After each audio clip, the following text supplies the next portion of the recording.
Ladies and gentlemen, welcome back to another Platinum video. Today, we take on Cannibal Abduction, which also comes with another game too, but we'll go into that later. This game is also made by Puppet Combo. I did Nun's Massacre earlier, so if you're familiar, if you watch that video, then you know pretty much what these guys are. They make like cheesy horror games. Love the VHS style, like old retro styles too. It's just, they're good fun games. I mean, they're a shorter experience, but when this game was coming out, I knew I had the chance to become the first achiever. And I was like, I need to do this. So what is first achiever? Being the first achiever means you're the first one to get all the trophies and be the first one to collect the platinum trophy here. So this game came out on the 8th of February, and I just so happened to be off work that day, and I was like, oh my god, this is perfect. I can do this. So the game released around 8 a.m., but I won't lie, I'm a sleepy man, and I didn't really want to get up till 10. So at 10 o'clock, I was like, let me check, make sure no one's got the platinum yet, to make sure I can still get the first achiever. As far as I could see, no one has even attempted the game. So I bought it, downloaded it, only took a few seconds because, well, it's not a really large game. Now into the story. We play as a man named Henry whose cars broke down. Then the Tucker family brings us to their farm. He says in exchange for fixing our car, if we could fix a shelf for his old lady. Why wouldn't we take that deal? Do they know how much car parts go for around here? This is a ridiculously good deal. Almost too good to be true, if you think about it. But hey, look, he's a trusty old man. I have a grandpa. You have a grandpa. Grandpas don't be doing anything crazy, right? Right?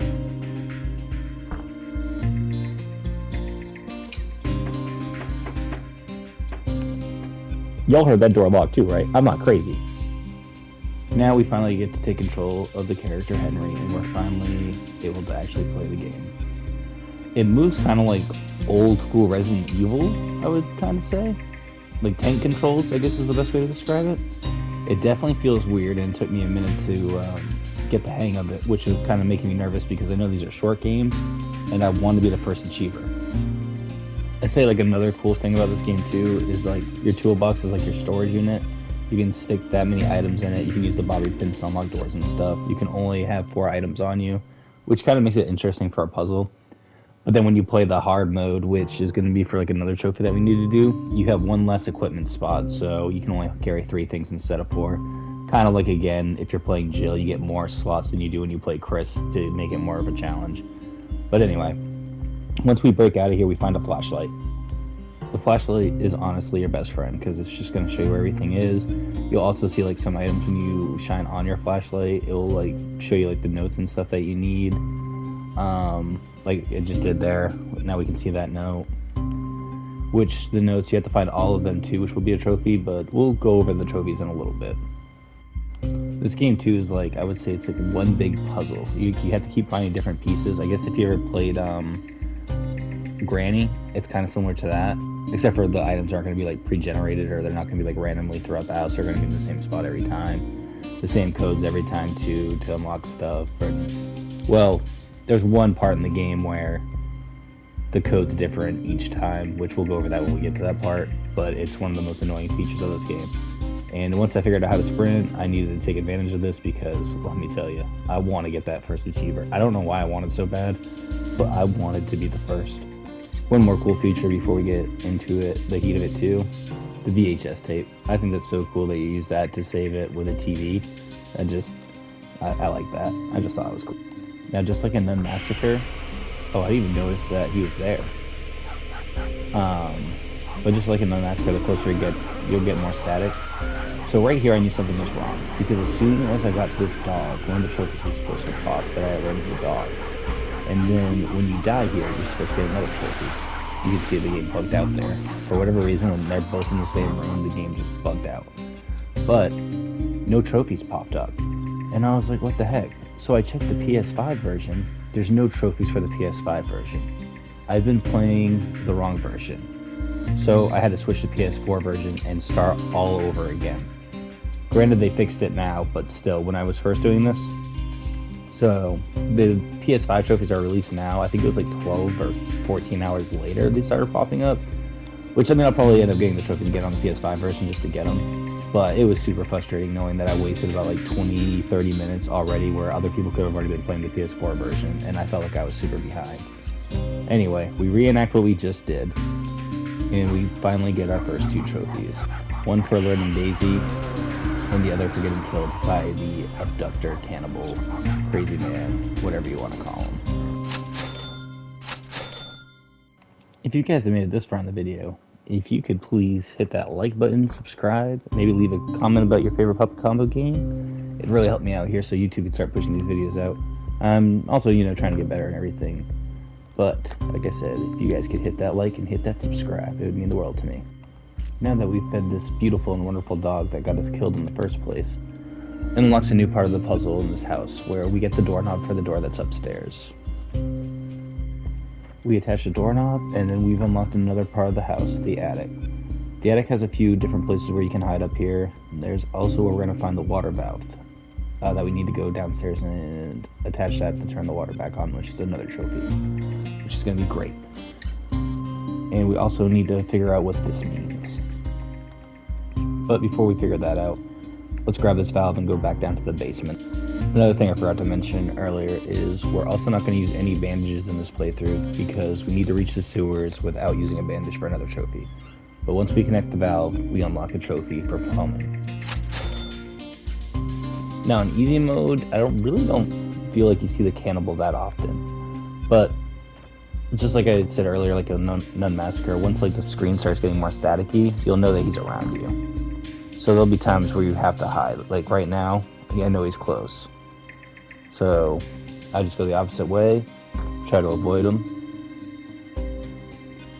Wait till the static's gone, then we start exploring more. Because again, I don't want to use any bandages on this run. Then we're going to fill up the cup of water, but this doesn't come into play till later.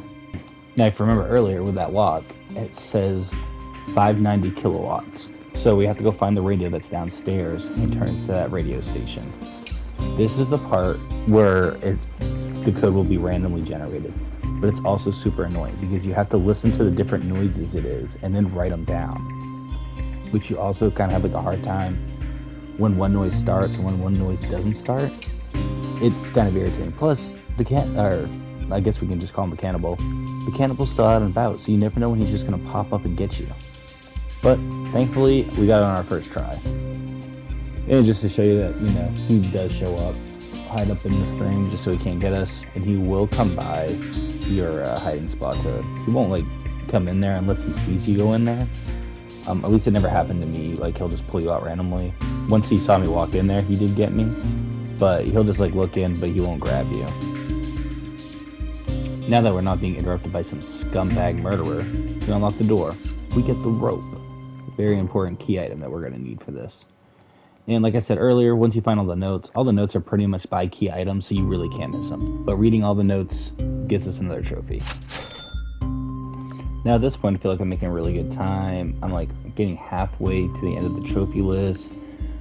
This run, I'm going to, I haven't used any bandages, so that's going to be a trophy. There's 2 different endings to this game, so we're going to have to replay it twice regardless. So we're going to get one ending, that's another trophy. We are doing, I feel like we're doing pretty good in my head. But anyway, that's what we use the water for. Once we use the water and we hit that lever, it unlocks a secret door in the basement. Now for the secret ending, we don't go immediately down where that hook is to use the rope. Also, this was the last note that we had to find.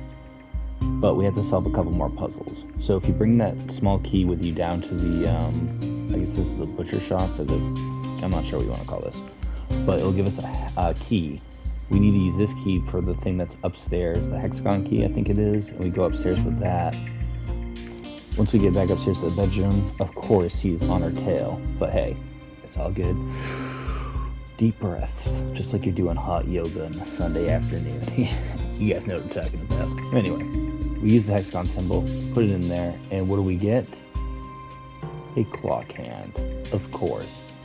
Puppet combo always has a clock puzzle. Now, I didn't realize how close to the end that we actually were, so I wanted to save anyway just in case. Plus, if we did die, because I'm trying not to use any bandages. I figured, why not? But I'm feeling pretty good about myself at this point, because it's like, alright, I'm doing the secret ending, which takes a little bit longer, and I'm doing it on the easier mode, not using a bandage. This is, we're gonna get this. 8:45, I think there's a note somewhere in the house that says what time you're supposed to do it. Also, side note, sometimes when he's chasing you, which you'll see what he's doing right now, he will board up the things that you hide in, and you can't use it anymore, unless you have the hammer to undo them. I didn't know that, so I was like, oh crap, and this is where I was afraid that my run was over, and I was like, this can't happen. So I kind of hid here, but he got it anyway and started hitting me. Thank God though, this was like on the easy difficulty, because if it was hard mode, I'd already been dead. It's like 2 hits and you're on hard mode. And stamina bar takes forever to get its traction back and going. But we managed to escape. Now, once we get into this room, we run over here to this hole, we use the rope. Thank God we still have that. And I think no matter what, like regardless, as soon as you descend, he just slices you and you fall down. There it is. Oh, surprise! And then you fall. But falling down here without using any bandages unlocks us another trophy. Not really much to say when you're down here. This is the end game. So there's 2 different things you can do, or 2 different ways to end the game. You can either go the right way, which is the ladder, and that gives you one ending, or you can go left, and once you go left, that's like the secret ending. But you need the key, so you have to do like those extra puzzles with a hexagon ring and the clock to have the key. Because if you don't have the key, you can't get to the secret ending. Which the secret ending is weird. Here we go. It literally looks like you're entering a butthole, honestly. And I'm just like, okay, so what the heck is going on here? You're just walking around, it's all squishy, it's gross. You literally just do a wrap around here, and then, well, I won't spoil it for you. I'll show you what happens.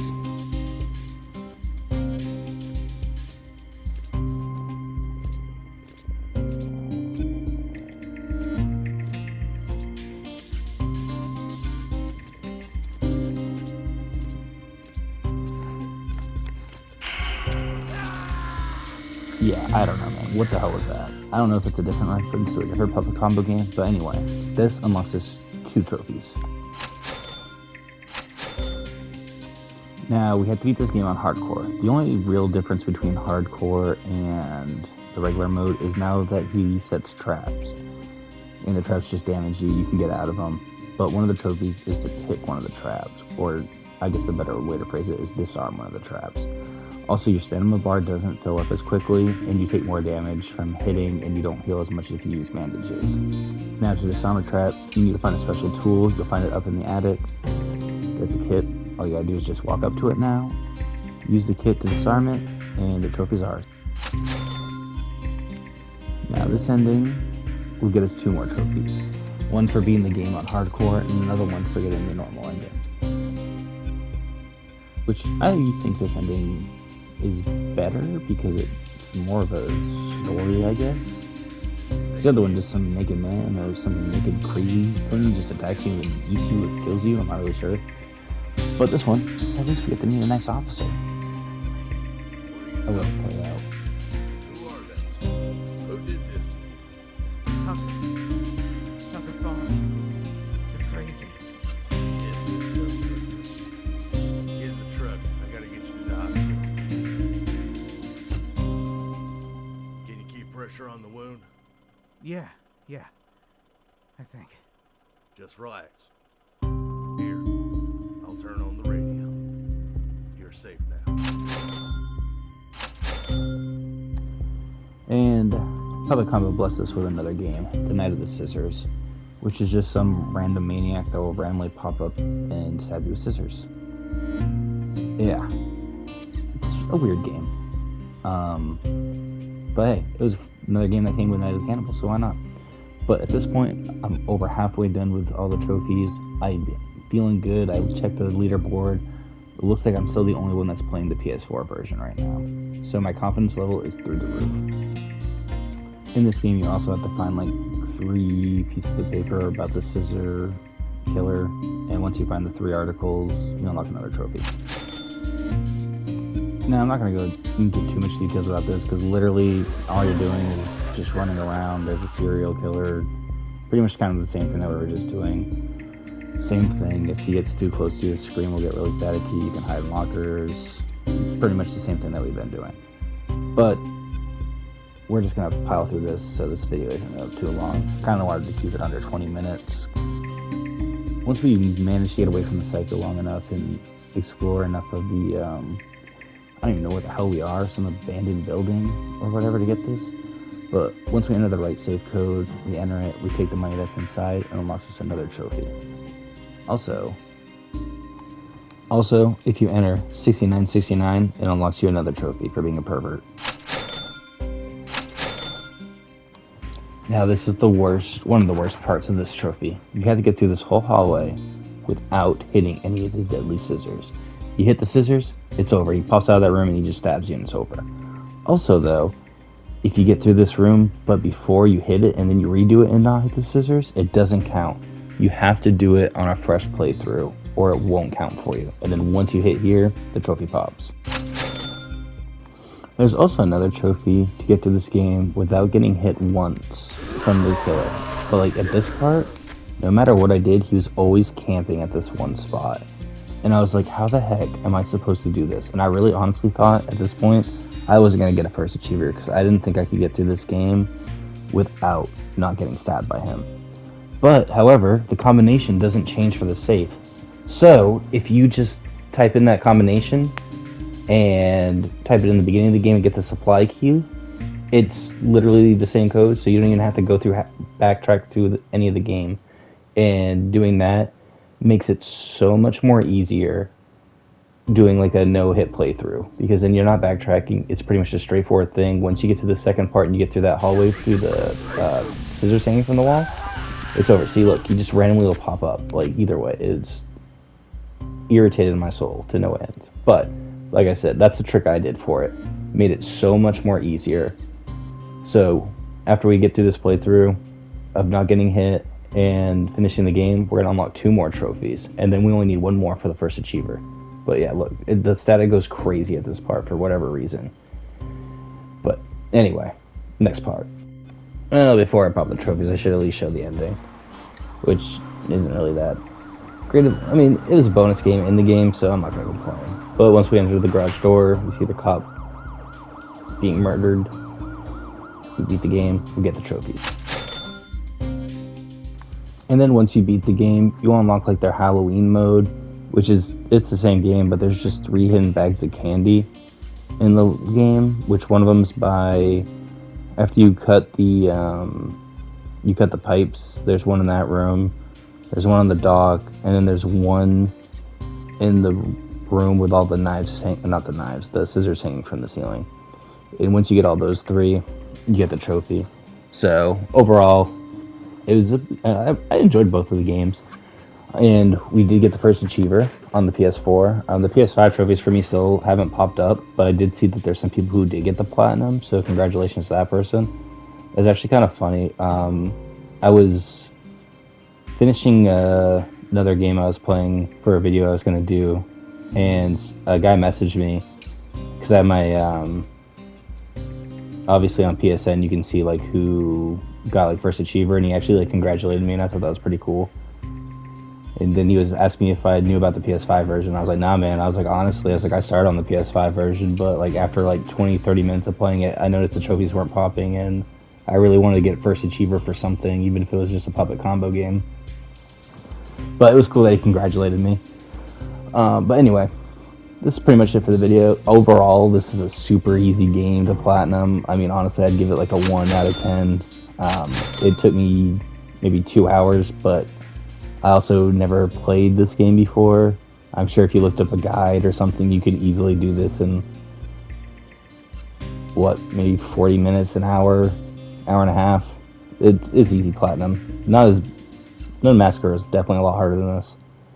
But also that leads me to another thing. I was thinking of doing every puppet combo game and then just making like one big video of like all the platinum trophies or 100, because I know Murder House doesn't have a platinum, but I'm pretty sure the other ones do. I mean, I already did Blood Wash and then Massacre. Then Massacre was the first one where I actually did like a platinum video, and Blood Wash I kind of just did like a playthrough, but I was like showing where the trophies were. So I was thinking like, well, maybe I'll do that. I don't know. You guys let me know what you think in the comments. But anyway, I appreciate you guys for watching. And if you did get this far in the video, let me know what's your favorite puppet combo game, or what game I should do next, or just drop and say hi. But I appreciate you guys. Thank you guys for tuning in for this long.